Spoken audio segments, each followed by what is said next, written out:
يونس العناوي أفضل لاعب تنس بالعالم العربي، رقم 14 بالعالم. صحيح. مستشار الوزير المغربي وزير الرياضة المغربي. أهلا وسهلا فيك. How now we'll go to English. How do you feel visiting Israel? You know, since the beginning of my life I was involved in tennis, and every time I have an opportunity to share this experience with the younger players, you know, I know how tough it is to become a professional tennis player, so if I could help by any way, I'm always available to do it, and that's what happened this week in Israel. My good friend Arel Levy told me to invite me to come to have a look at the facility, at the strategy they have for the juniors, for the next champion generation. So that's what we did. You know, I spent a week here in the Israeli tennis centers, and I've been through almost 30 or 40 tennis centers. Yeah. And you know, I think this is very positive. I see a big motivation on developing these sports in this country, and you know, if there is something that I could help with, I'm glad. Have you met any Arab players here in tennis centers? No, this is my first visit here in this tournament, and unfortunately not, but you know, I would love to share also some experience with anybody, you know, who loves that sport.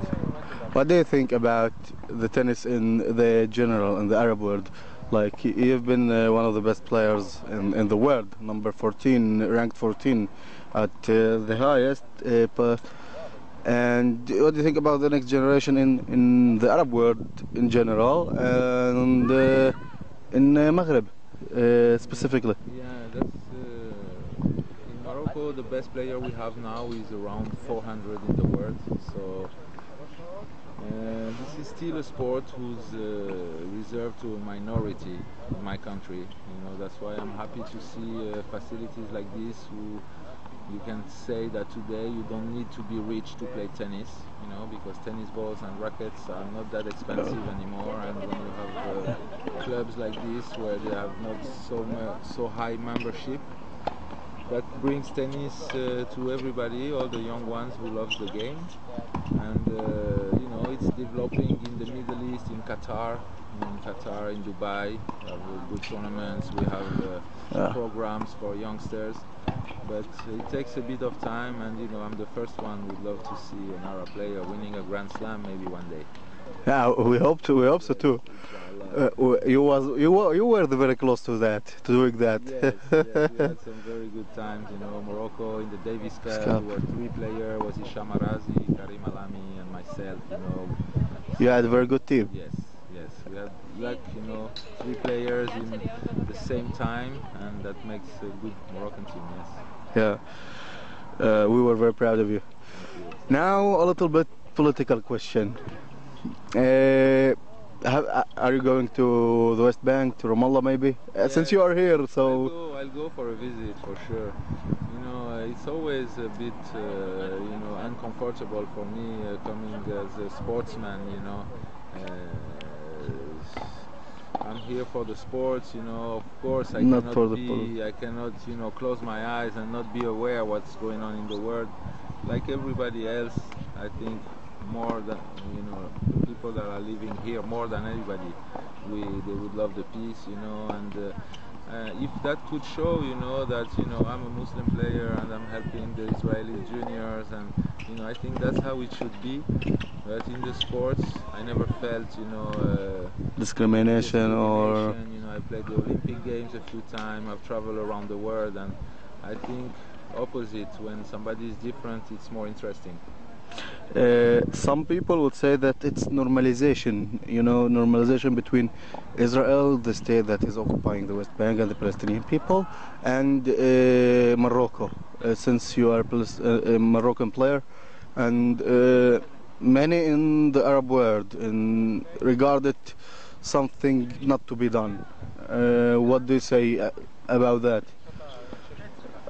Yes, I think if there is only one thing I would love people to remember about me coming here, is that I find no difficulties in, connecting with these people, and I hope, everybody could adopt the same attitude. No politics in sports. No, exactly. Sports I think is the best way to get people together, and I'm sure tennis would be a great way, for the Arab players to meet with the Israeli players and vice versa, all on the tennis court. Any last words? Any advice for the young generation? And this one I want it in Arabic. نصيحة للشباب الصغار العرب. هذه فرصة كبيرة باش أنا موجود هنا في بلادكم، ونتمنى لكم إن شاء الله فرصة، ونتمنى لكم الخير، وإن شاء الله نشوفوا في رولان جاروس. إن شاء الله. شكرا كتير. أرئيل ليفي שחקן טניס ישראלי, מדורג 30 בעולם לשעבר. חבר שלך פה. כן, חבר יקר, אישיות יוצא דופן, יונס אלענאווי, מכיר אותו המון שנים מהסבב, והגיע כדי לתרום קצת למאמנים ולילדים שלנו במרכזי הטניס. כיף לנו שהוא פה, אנחנו מאוד נהנים מהביקור שלנו ולומדים גם הרבה. אישיות נדירה, במיוחד בעולם הערבי. ואיך זה ללמוד מהערבי לשם שינוי? אצלי אין ערבי, יהודי, נוצרי, אצלי כולם אותו דבר, כולם בני אדם. אני מאוד אוהב אותו בלי שום קשר לדת, ואנחנו לא מערבים דת ולא מערבים פוליטיקה. אנחנו פה בספורט, אנחנו פה כדי לעשות את הדברים בצורה מקצוענית וטובה וליהנות.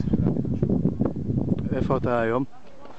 היום אני המנהל המקצועי של מרכזי הטניס בארץ, מנסה להשתמש קצת בקשרים האישיים שלי עם כל מיני שחקנים וחברים לשעבר שיכולים לבוא ולתרום לטניס בארץ, לילדים שלנו. יש לנו הרבה ילדים ערבים שמשחקים במרכזי הטניס גם.